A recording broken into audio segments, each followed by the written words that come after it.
Au Venezuela, la répression s'accélère après le soulèvement militaire avorté. Réputé proche du président contesté Nicolás Maduro, la Cour suprême a inculpé de haute trahison, conspiration et rébellion civile 10 députés de l'opposition. Elle leur reproche d'avoir soutenu la tentative d'insurrection menée par Juan Guaidó, leader de la contestation et président par intérim, reconnu par une partie de la communauté internationale. Parmi les parlementaires visés par la justice, Edgar Zambrano, le bras droit de Juan Guaidó et vice-président de l'Assemblée nationale, a été arrêté par les services de renseignement du régime.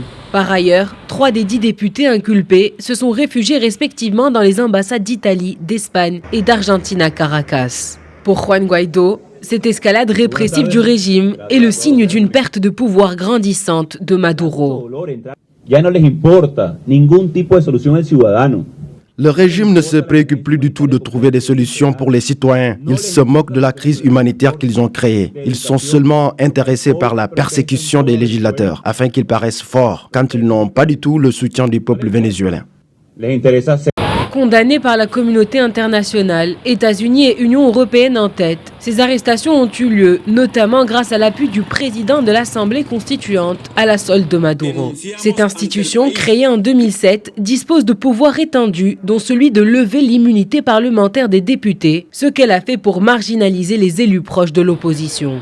La crise au Venezuela est politique, mais aussi économique. Pourtant, ce pays dispose de grandes réserves reconnues de pétrole. Cette année, l'inflation devrait atteindre 10 millions % selon le Fonds monétaire international et les pénuries de denrées de base se multiplient, tout comme les pannes de courant. Pour beaucoup de Vénézuéliens, le choix à faire se résume à mener le combat pour la liberté en interne ou à prendre le chemin de l'exil à l'étranger.